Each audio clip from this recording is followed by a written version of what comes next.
Vamos a abrir nuestras Biblias en el libro de Daniel. Vamos a tenerlo ahí, Daniel capítulo 9. Y vamos a hablar sobre el tema que veníamos, sobre lo que es la escatología bíblica y cómo va a ser el tiempo antes de la segunda venida del Señor Jesucristo. Como es más una enseñanza, van a tener que tratar de ir asimilando. No es una clase, ojalá pudiéramos tener una clase como para poder sacar dudas, pero vamos a ir tratando de ir despacio y para ir entendiendo de qué se trata. Hay un versículo que les voy a leer, dice: como fue en los días de Noé, así también será en los días del Hijo del Hombre. Comían y bebían y se casaban y se daban en casamiento hasta el día en que entró Noé en el arca y vino el diluvio y los destruyó a todos. ¿Por qué es relevante, atender el mensaje de hoy? ¿Por qué es importante atender el mensaje de hoy? En primer lugar, porque hay creyentes buenos, buenas personas, de buen testimonio, pero que a la vez son carnales. Parece contradictorio. Porque aunque son buenas personas y tienen buen testimonio, no andan buscando el reino de Dios y su justicia en este tiempo. No tienen la mirada puesta en las cosas de arriba, no tienen la mirada puesta en Cristo, autor y consumador de la fe. Se alejan del llamado divino. Recuerden que la Biblia dice que Él preparó todas nuestras buenas obras de antemano para que andemos en ellas, y pocos son los que andan en obediencia al llamado divino. Creyentes que quieren calzar más en la sociedad del día de hoy que buscar la voluntad de Dios. Por eso es importante el mensaje de hoy, prestarle atención, porque también es urgente que los padres cristianos despierten porque son los que tienen o deberían de tener de prioridad hablarle a sus hijos el temor de Dios. Muchos padres cristianos traen a sus hijos a la iglesia, hacen que sus hijos aprendan lo que es una religión evangélica, aprenden a decir gloria a Dios, amén, aleluya, los hijos, aprenden a orar, aprenden, no sé, algún himno, pero sus corazones todavía no le pertenecen a Jesucristo. Nada más se han acostumbrado a venir a visitar una iglesia, pero no son salvos.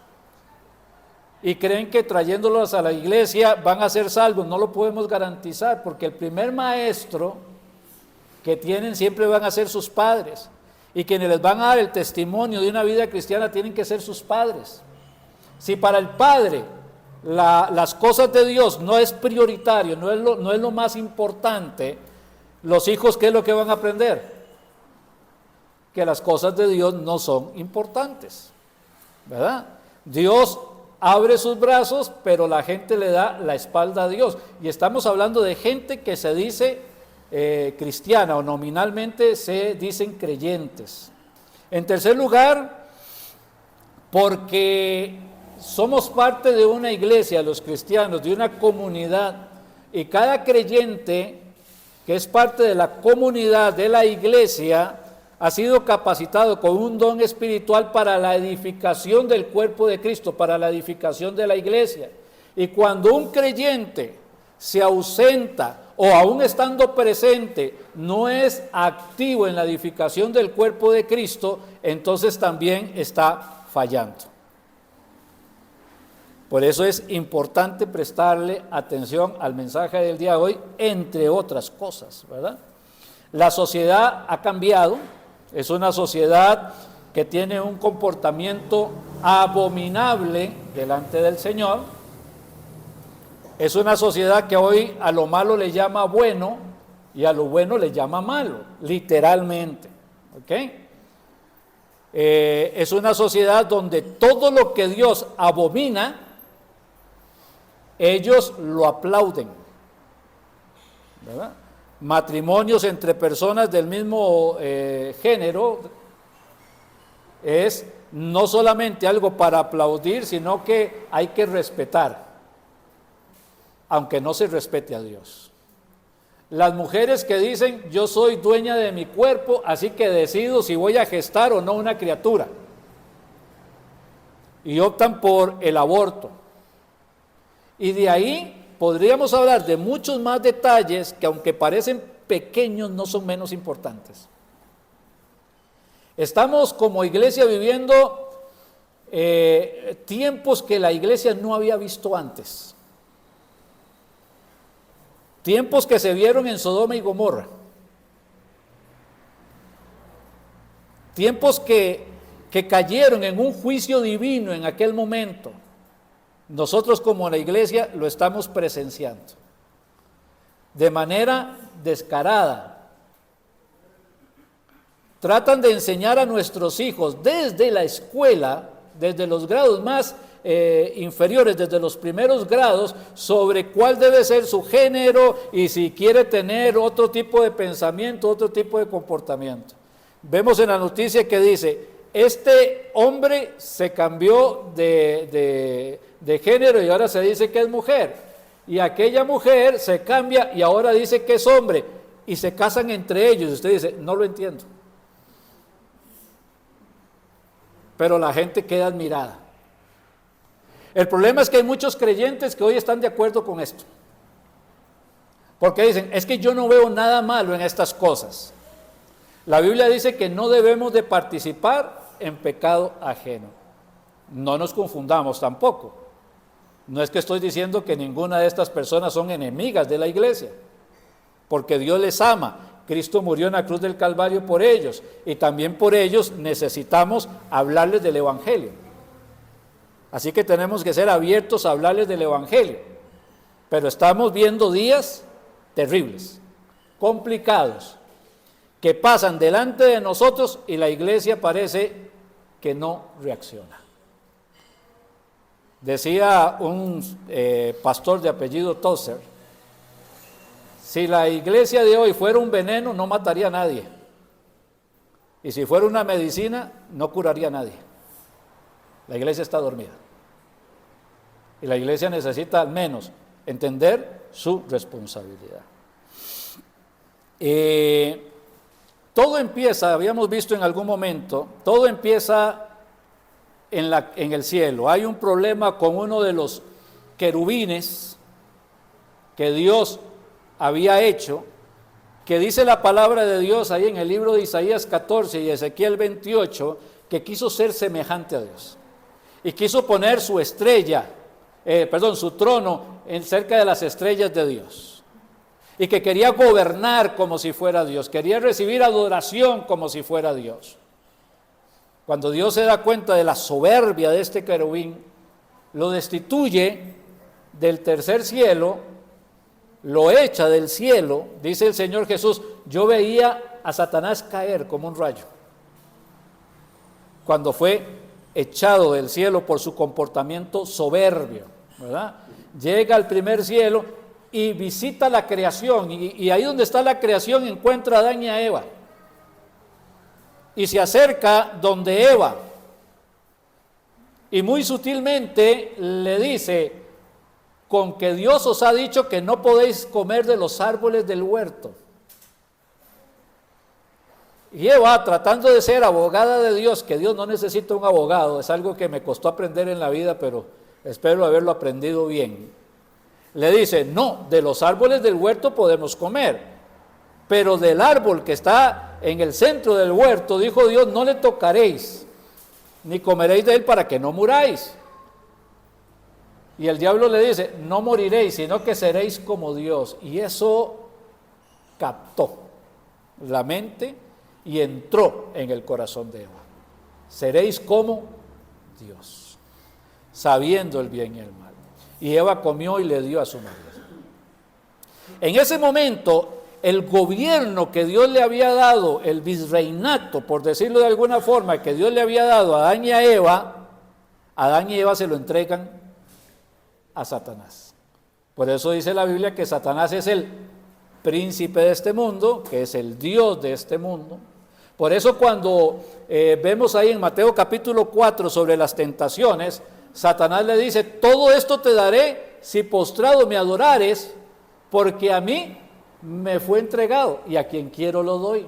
Y el Señor Jesús no le dice o no lo contradice. ¿Qué le dice? Al Señor tu Dios adorarás y a Él solo servirás.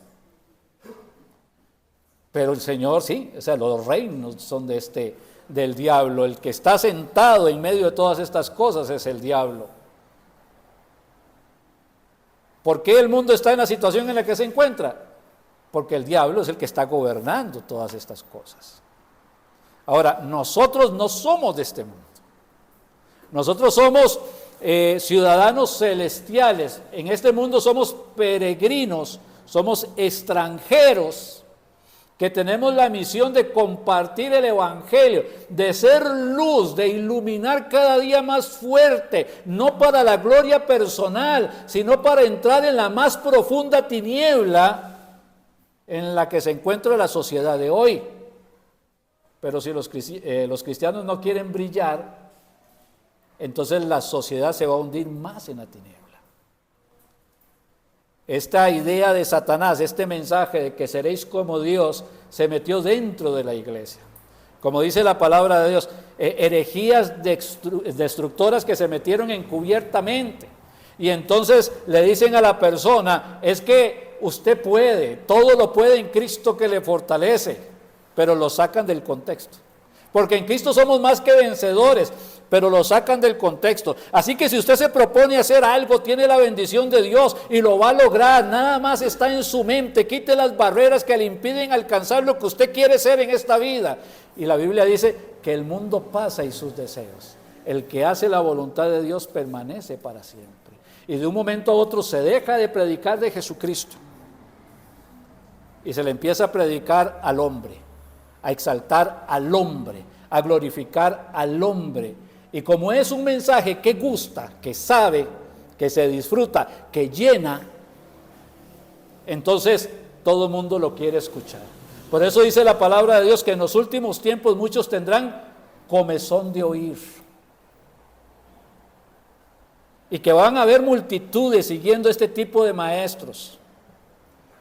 Pero los creyentes tienen que entender que el llamado que tenemos como cristianos no es a seguir este tipo de mensaje, sino el mensaje que habla de Jesucristo. El mensaje que puede darle salvación y vida eterna a las personas que lo escuchan. La Biblia, luego que entendemos esto de que Satanás es el príncipe de todo de este mundo y que el mundo está desbocado siguiendo a las doctrinas del diablo, la Biblia me dice que la soberbia, que es lo que hace caer al diablo, es algo que Dios no acepta. Dios resiste ¿a quién? A los soberbios, a los que entendiendo que Dios dice en su palabra de esta forma, quieren vivir de esta otra forma. A los que dicen: es que para mí esto no es tan malo. A los que dicen: es que yo quiero hacer con mi vida esto y aquello y voy a ignorar el llamado que Dios me está haciendo. Dios resiste a los soberbios. Y si usted está en esa posición, Dios le está resistiendo también a usted. Y da gracia ¿a quién? A los humildes, a los que escuchan, a los que obedecen, a los que se presentan cada día en sacrificio vivo, santo, agradable a Dios, que es el culto racional, los que no se conforman a este siglo, sino que son transformados por medio de la renovación del entendimiento para comprender cuál es la buena voluntad de Dios, agradable y perfecta. Romanos 12, 1 y 2. A los que escuchan el llamado: si alguno quiere venir en pos de mí, niéguese a sí mismo, tome su cruz cada día y sígame. Lucas 9:23. A los que dicen como el apóstol Pablo: con Cristo estoy juntamente crucificado, no vivo yo, Cristo vive en mí, y lo que ahora vivo en la carne lo vivo en la fe del Hijo de Dios, el cual me amó y se entregó a sí mismo por mí. Gálatas 2:20. Ese es el mensaje, y el mensaje no ha cambiado. Lo que pasa es que ahora se usa un versículo para tratar de justificar algo que Dios no dice. Luego que vamos entendiendo esto, les decía, y esto es algo que hay que ir paso a paso. Cada vez que usted va a leer la Biblia, o que estudiamos la Biblia es un periodo, o aquí en la Biblia tenemos un periodo de tiempos, o lo que llamarían los teólogos de dispensaciones. La palabra dispensación significa tiempo. Y vamos teniendo tiempos donde Dios va revelando en cada dispensación un poco más, y un poco más, y un poco más. La primera dispensación es la dispensación de la inocencia. No había pecado, Adán y Eva eran inocentes, y el propósito de Dios al crear el hombre era que tuviera comunión con Él.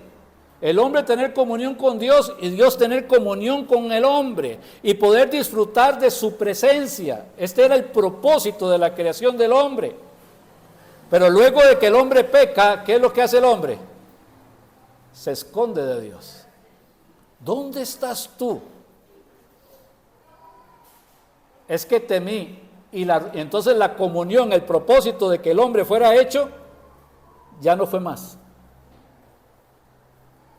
Y se acaba la dispensación. Cada dispensación termina con un juicio. Empieza con un propósito, termina con un juicio.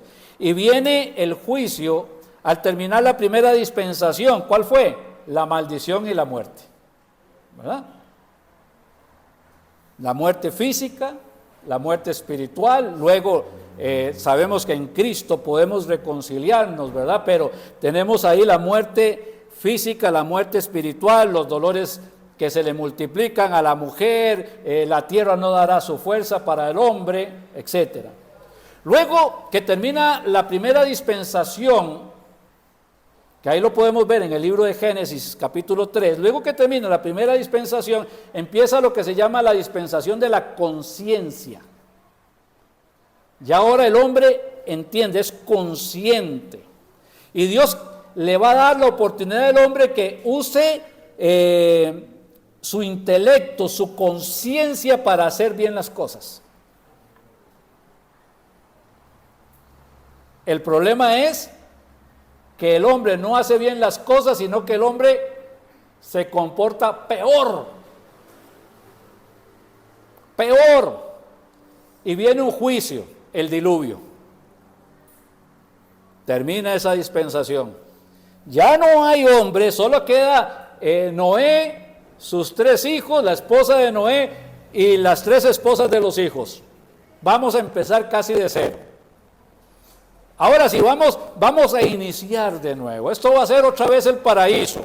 Empieza una dispensación que se le conoce como la del gobierno humano, que tiene un propósito.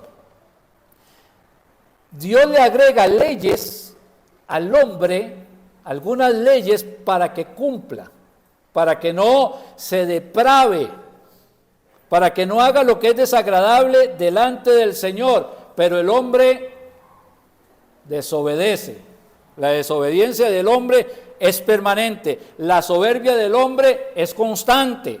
Y entonces esa dispensación termina con otro juicio, la confusión de lenguas. Cuando Dios pone diferentes lenguas para desanimar al hombre a la construcción de la Torre de Babel. Luego hay otra que algunos lo toman como dispensación, otros es como un paréntesis. Tomémoslo como dispensación. La promesa. Dios escoge al pueblo de Israel. Ahora, ¿por qué Dios escoge al pueblo de Israel? ¿Desprecia a Dios al resto de los hombres? No. Dios escoge al pueblo de Israel para que le sea luz al resto de la humanidad. Para que el pueblo de Israel sea un modelo que el resto de la humanidad pueda ver, para que el resto de la humanidad también se entregue al Señor. Y Dios le hace una promesa, la promesa que le hace a Abraham, ¿verdad? Y hace el pacto de Abraham, y de ti va a salir una nación grande y numerosa, etcétera. Todo esto que ya hemos escuchado en algún momento. Sin embargo, aunque el pueblo empezó a crecer, esa promesa, esa dispensación, ese paréntesis que tenemos ahí, se acaba con la esclavitud en Egipto.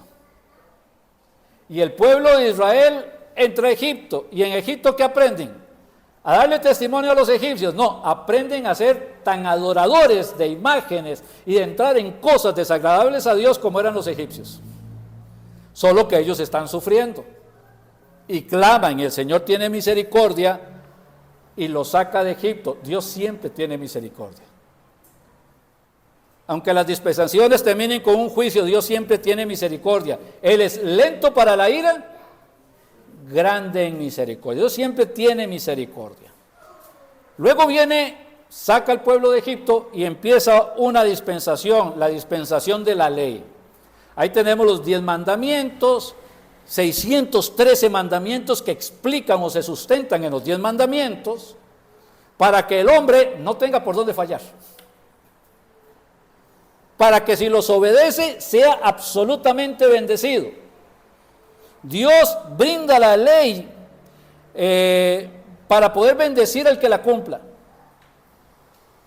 Pero el pueblo de Israel no la cumple. Esta dispensación termina cuando rechazan al Señor Jesucristo. Y el juicio es la destrucción de Jerusalén y la dispersión de la nación de Israel en todo el mundo. Luego de esta dispensación, ahí hay varios versículos, pero por razones de tiempo estoy tratando de avanzar. Luego de esta dispensación empieza una dispensación que ahorita vamos a hacer un poquito más énfasis, que es la dispensación, no es de la gracia, como algunos mencionan, porque gracia siempre ha habido. Siempre, en cada dispensación hay gracia. Eso sería como novedoso, Dios ahora va a empezar a tratarnos con gracia. No, Dios siempre ha tratado al hombre con gracia, siempre. Pero esta dispensación es la dispensación de la iglesia o del misterio, ¿verdad? Que es la iglesia. Esta dispensación abre un espacio de tiempo para la salvación de todas las naciones, para que el evangelio pueda ser predicado hasta el fin del mundo. Pero al final de la dispensación, que es lo que ya estamos alcanzando o lo que ya estamos viendo, va a haber apostasía, van a haber falsas doctrinas. O sea, ya la apostasía no está fuera de la iglesia, ya la apostasía está dentro de la iglesia. Ya las falsas doctrinas no están fuera de la iglesia, están dentro de la iglesia. Hoy se predica un mensaje muy bíblico y en la tarde se predica la blasfemia más grande. Porque eso se ha venido introduciendo en cada iglesia. Satanás se ha querido meter encubiertamente con herejías destructoras. Y ya eso para nosotros no es algo que va a pasar, sino es algo que pasa descaradamente en nuestros ojos. ¿Ok? Entonces, en esta dispensación estamos, y cuando termine esta dispensación, que por lo que ya estamos viendo, debe estar por terminar, viene lo que es la tribulación, 7 años, luego el milenio, y luego tierra nueva y cielo nuevo. ¿Ok? Es lo que viene. No le vamos a poner tanta atención al milenio y al cielo nuevo y la tierra nueva. Vamos a centrarnos un poquito ahorita en lo que estamos. La palabra de Dios no se contradice para absolutamente nada. Me voy al libro de Daniel, que les dije que tuvieran el capítulo 9, ¿verdad? Daniel capítulo 9. Pero todo el libro de Daniel, desde que inicia, empieza contándonos las cosas que han de venir. Recuerdan que el libro de Daniel dice que Nabucodonosor tuvo un sueño y que vio una imagen. Y esto era una imagen que la cabeza era de oro el pecho era de plata, los muslos eran de bronce, y las piernas y los pies eran de hierro, y los pies en sí eran de hierro con barro cocido. Nadie podía dar la interpretación al sueño que tuvo Nabucodonosor. Entonces se abre la puerta para que Daniel, temeroso de Dios, interprete el sueño delante de Nabucodonosor y dice cuál es. Son los gobiernos sucesivos que se van a dar a lo largo del tiempo. El primer gobierno es el del mismo Nabucodonosor, la cabeza de oro. Luego viene el imperio medo-persa. Luego viene el imperio greco-romano, greco-macedonio, y después viene el imperio romano. Y al final de los tiempos es el imperio romano que se despierta, pero débil, porque está unido con hombres, con decisiones de hombres, con tratos de hombres, que al final, como el hombre miente, no sostiene un trato por mucho tiempo. Luego vuelve a aparecer la misma idea, pero hablando aparece con bestias, ¿verdad? El leopardo, recuerdan, el oso que cojeaba uno más que otro, es lo mismo. No voy a tratar de centrarme mucho ahí. Sería interesante que ustedes investiguen un poquito más sobre esto, para llegar ahorita a lo que es el capítulo 9, que es el que quiero hablarles. Verso 25. Verso 25.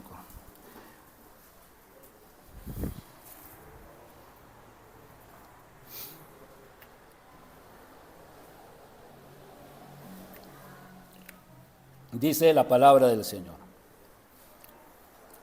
Aquí han pasado una serie de cosas, ahora un ángel está hablando con Daniel para explicarle una profecía. Y dice, sabe pues y entiende. Paréntesis, sabemos muchas cosas de la Biblia, pero no entendemos muchas cosas de la Biblia. Sabemos muchas historias de la Biblia, pero no entendemos muchas cosas de esa historia de la Biblia. A veces alguien nos pide opinión, somos cristianos y no sabemos qué decirle a la persona, porque sabemos de qué nos está hablando, pero no entendemos para poder ayudar a esa persona. Tenemos que entender la palabra de Dios. Hermanos, que a mí me cuesta mucho, el Espíritu Santo es el mejor maestro. Y guiados por el Espíritu Santo podemos entender tantas y tantas cosas. Así que decir que a mí me cuesta mucho no valdría en un cristiano, porque el Espíritu Santo tiene la gracia y el poder de poderle enseñar todo. Entonces dice, sabe pues y entiende que desde la salida de la orden para restaurar y edificar a Jerusalén, ¿tenemos una fecha de eso? Sí. Es la historia del libro de Nehemías. Cuando se da la orden para restaurar Jerusalén, históricamente hay una fecha exacta que se puede tomar desde la salida de la orden para restaurar Jerusalén hasta el Mesías príncipe. O sea, un periodo de tiempo que inicia desde la salida de la orden para restaurar Jerusalén hasta el Mesías príncipe. ¿Y cuándo es el Mesías príncipe? No dice el Mesías rey, porque en su primera venida Cristo no vino para ser rey. Recuerda que el pueblo se juntó para hacerlo rey. ¿Y qué hizo el Señor? Se escondió, se fue, porque en la primera venida Él no vino para ser rey, Él vino para ser el Cordero de Dios que quita el pecado del mundo. Su segunda venida es para ser rey. Por eso dice, desde la salida de la orden para edificar Jerusalén hasta el Mesías príncipe. ¿Cuándo es el Mesías príncipe? Cuando el Señor Jesús entra montado en un pollisno a Jerusalén y el pueblo grita, Hosana, bendito el que viene en el nombre del Señor. Ese periodo de tiempo es el que me está hablando. Dice, Entonces, sabe pues y entiende que desde la salida de la orden para restaurar y edificar a Jerusalén hasta el Mesías príncipe, habrá 7 semanas y 62 semanas. ¿Cuántos días tiene una semana? 7 días, ¿verdad? Solo que aquí no me está hablando semanas de días, me está hablando semana de años. Está hablando de un periodo de semana de años, 69 semanas de años, que empiezan desde la salida de la orden para restaurar Jerusalén hasta el Mesías príncipe, semanas de años. Hay 69 semanas de años. Y parece que hace una pausa, ¿verdad? ¿Qué pasa en ese tiempo? Se volverá a edificar la plaza y el muro en tiempos angustiosos. Y después de las 62 semanas, o sea, al final, porque eran 7 más 62, 69, y después de las 62 semanas se quitará la vida al Mesías. Quiere decir que ya se había cumplido en el Mesías príncipe, y luego de que entra el Mesías príncipe, lo que sigue es quitarle la vida al Mesías. Vea, Daniel todo lo está profetizando. Por eso es difícil entender cuando hay gente que se revela ante las profecías. Y hay gente que dice que el libro de Daniel no puede ser en el tiempo que se dio porque es demasiado exacto. Pero fue exacto. ¿Y qué pasó? Bueno, el Señor Jesús entra domingo o lunes a Jerusalén. Hosana, bendito el que viene en el nombre del Señor. Y el jueves o viernes lo están crucificando, conforme lo dice la profecía de Daniel, siglos antes lo dice. Dice, y después de las 62 semanas se quitará la vida al Mesías príncipe, mas no por sí. Y el pueblo de un príncipe que ha de venir destruirá la ciudad y el santuario. Año 70, Tito destruye Jerusalén, destruye el templo, y se cumple lo que el Señor había dicho: no quedará piedra sobre piedra.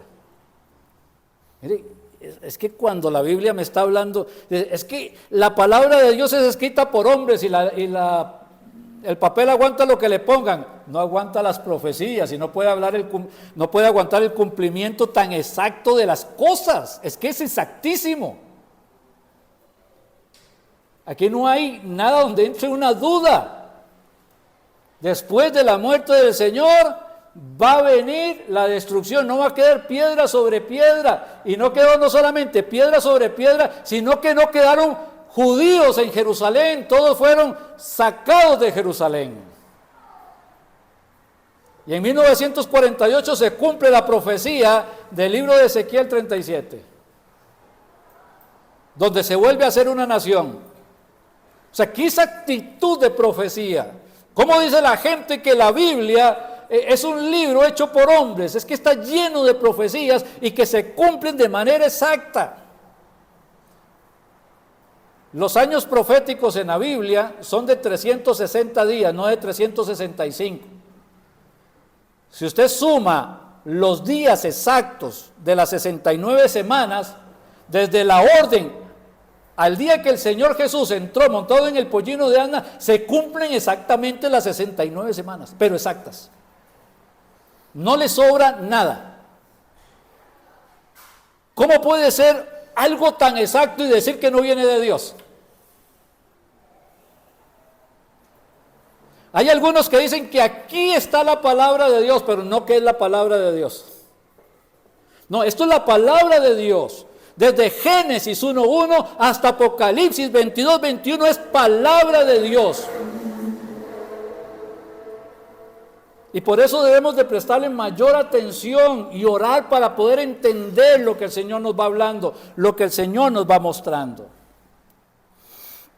Sigue diciendo ahí la palabra de Dios. Y después de verso 27, y por otra semana, hay como una separación de tiempo. Se destruyó Jerusalén en el año 70, y por otra semana. Hay como un paréntesis ahí. ¿Y cuándo empieza la otra semana? Y por otra semana confirmará el pacto con muchos. O sea, es cuando empieza la tribulación. Viene el anticristo y va a hacer un pacto con el Israel incrédulo. Y el Israel incrédulo lo va a recibir como si fuera el Mesías. Y el Israel incrédulo va a hacer un pacto con el anticristo con el Israel incrédulo. Y el anticristo va a empezar a gobernar desde Jerusalén. Y va a ser un pacto de paz.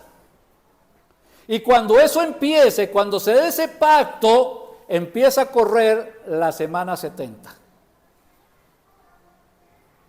Ahí empieza a correr la semana 70. Y por otra semana confirmará el pacto con muchos.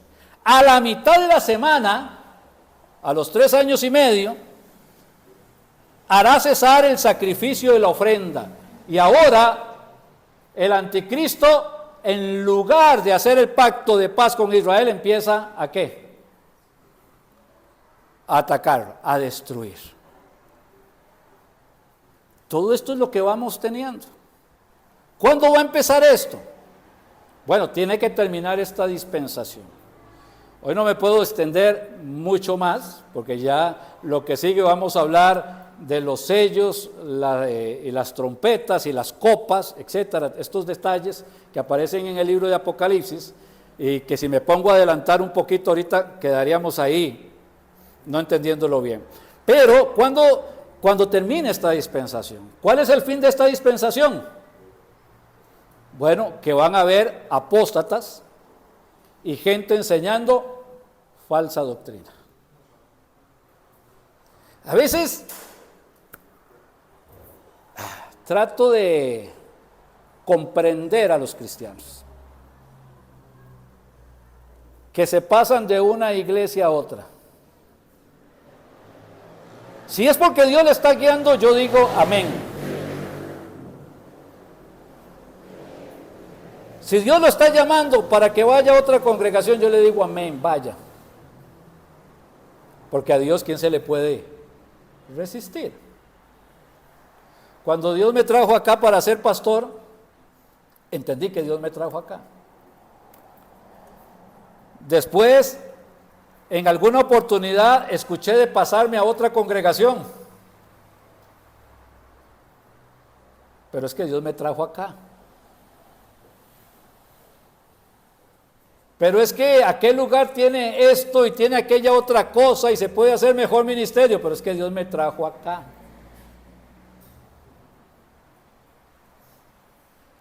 Es que la gente de la iglesia donde usted está no lo aprecia tanto, no lo quieren mucho, mejor empieza allá. Ese es problema de ellos, es que Dios me trajo acá.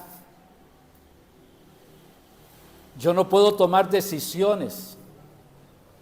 Por eso no entiendo a las personas que andan tomando decisiones. Si hay una mala doctrina, si se enseña apostasía, si se está enseñando fuera de lo que la palabra de Dios dice, mi hermano, váyase por el amor de Dios. Y no me diga dónde va para no contaminarlo.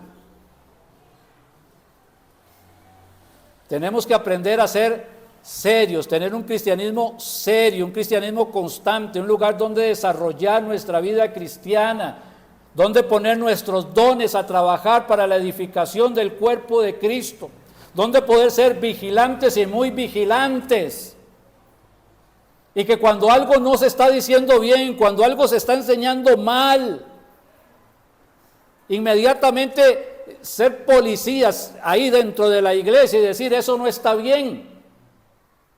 Para que la iglesia, la congregación no llegue a caer en lo que me está diciendo que va a suceder en los últimos tiempos.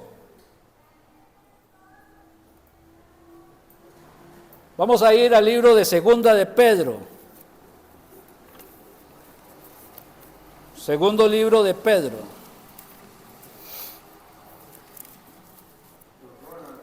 Capítulo 2. Ahorita no. Segundo libro de Pedro, capítulo 2.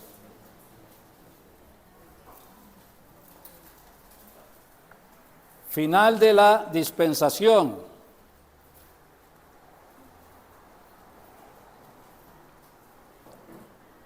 Si usted es de los que se atreven a marcar su Biblia, por favor no deje pasar estos pasajes.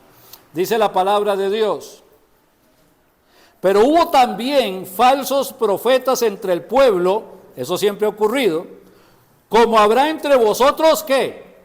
Falsos maestros, que introducirán encubiertamente herejías destructoras, y aún negarán al Señor que los rescató, atrayendo sobre sí mismos destrucción repentina. Pero lo más preocupante es el verso 2. Y muchos seguirán sus disoluciones, por causa de los cuales el camino de la verdad será blasfemado.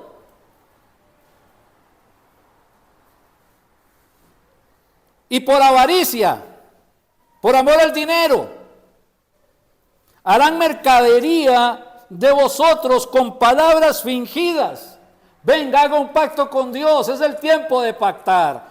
Pacte el 1% de su deuda y Dios va a pagar su deuda. Pacte con Dios para que Dios bendiga su trabajo. Pacte con Dios para que Dios le dé la casa. Pacte con Dios para que Dios le dé el carro. Pacte con Dios para que Dios le dé ese trabajo. Pacte con Dios para que pueda sanarse. Pacte con Dios. Mire, Dios no es un Dios que va a pactar de esa manera. Dios no vende los milagros. Dios no vende la prosperidad. Dios bendice a los suyos. Dios suple lo que nos hace falta conforme a sus riquezas en gloria. Y cuando estamos pasando una prueba es porque Dios la está permitiendo y es para bendición de nuestras vidas. No nos podemos dejar engañar. Y muchos seguirán sus disoluciones, por causa de los cuales el camino de la verdad será blasfemado, y por avaricia harán mercadería de vosotros con palabras fingidas. Sobre los tales ya de largo tiempo la condenación no se tarda y su perdición no se duerme. Lo está diciendo la palabra de Dios, lo está advirtiendo. ¿Cómo es posible que si Dios me está advirtiendo algo yo no escuche? Si a mí me dicen que voy a la esquina y hay un hombre con un revólver, ¿qué hago? No paso por ahí. Si voy a una empresa a buscar un trabajo y sale la gente diciendo, vieron que despidieron a 5 y no les pagaron las prestaciones, no quiero trabajar ahí. Si alguien me dice, mire, es que ese fresco que usted está tomando tiene un cierto veneno que a los años le va a dañar, pues no me lo tomo.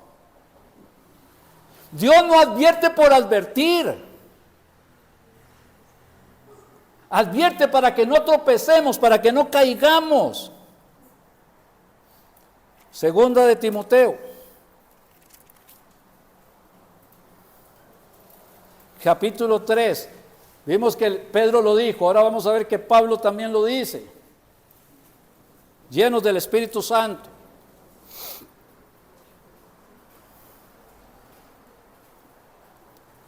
Y también usa la frase, también debes saber esto. Hay que saberlo. Necesitamos saberlo.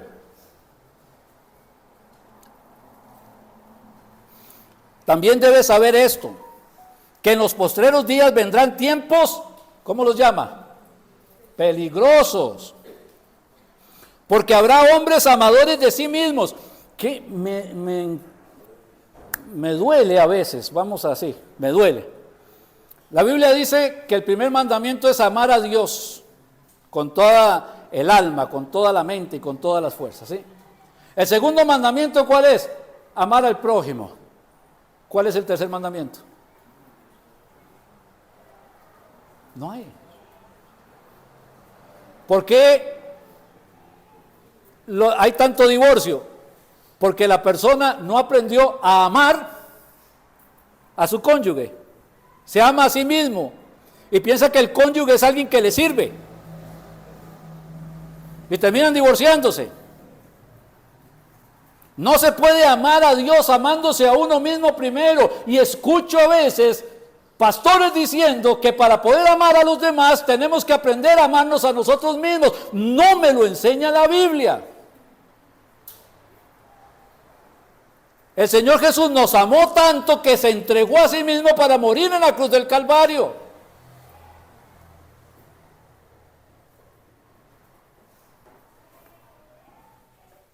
Dice, porque habrá hombres amadores de sí mismos, avaros, vanagloriosos, soberbios, blasfemos, desobedientes a los padres, ingratos, impíos, sin afecto natural, implacables, calumniadores, intemperantes, crueles, aborrecedores de lo bueno, traidores, impetuosos, infatuados, amadores de los deleites más que de Dios.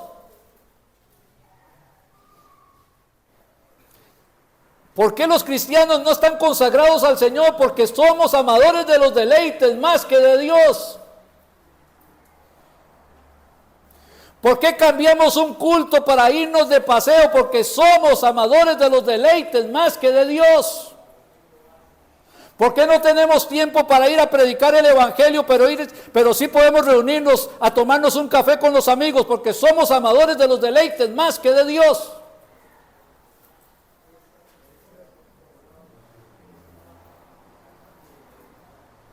¿A qué hora va a terminar el culto, pastor? ¿Qué tiene que hacer más importante?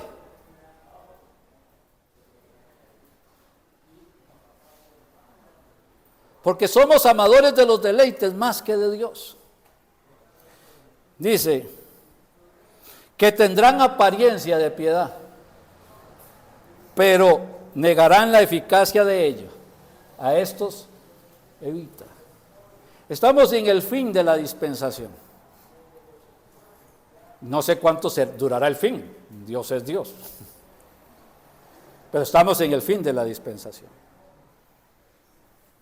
Lo que pasa es que vivimos en el occidente, donde la vida está un poquito mejor, y estamos en Costa Rica, donde está mejor que en cualquier otro lugar del occidente. Pero hermanos, lo que está pasando en el Oriente Medio y en muchos lugares de Europa y todas estas cosas son terribles. La persecución sobre los cristianos es terrible. La cantidad de personas que están muriendo por causa de Cristo hoy día es terrible. Y ni siquiera nos damos cuenta de lo que está pasando porque somos amadores de los deleites. No me gusta que me hablen de esas cosas. Cuando deberíamos de estar orando por eso. Y alguien dice, es que yo creo que va a llegar a Costa Rica un día la persecución. No sé si eso será cierto. Pero si no llega, por lo menos deberíamos de estar orando por el pueblo de Dios que sufre. Pero la iglesia está dormida. Y termino esta exhortación con un texto. Despiértate tú que duermes. Levántate de los muertos. Y te alumbrará Cristo. Vamos a orar.